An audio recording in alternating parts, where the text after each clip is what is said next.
রাজধানীর ব্যস্ত রাস্তায় এক যুবককে অস্ত্র হাতে তাড়া করছে দুই ব্যক্তি। ঘটনাটি গুলশানে পুলিশ প্লাজার সামনে বৃহস্পতিবার রাত 9:30টার দিকে। হত্যা নিশ্চিত করে পালিয়ে যায় হামলাকারীরা। 5 রাউন্ডের গুলিতে ঘটনাস্থলে মারা যান ওই যুবক। তার নাম সুমন, টেলি সুমন নামেও পরিচিত তিনি। পরে মরদেহ নেওয়া হয় ঢাকা মেডিকেল কলেজ হাসপাতালের মর্গে। নিহত সুমনের আত্মীয়দের দাবি, পূর্ব শত্রুতার জেরেই হত্যাকাণ্ড। দাবি জানান সুষ্ঠু বিচারের।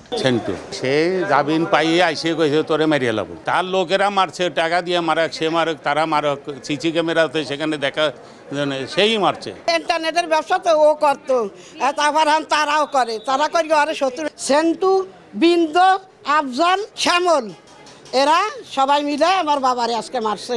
আমরা কঠোর বিচার চাই গো।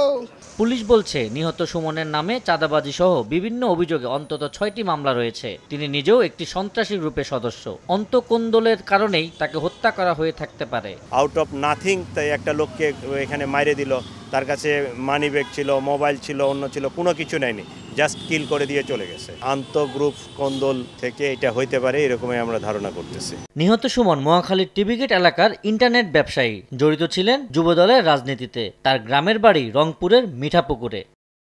আবু সাইদ নিশান, সময় সংবাদ, ঢাকা।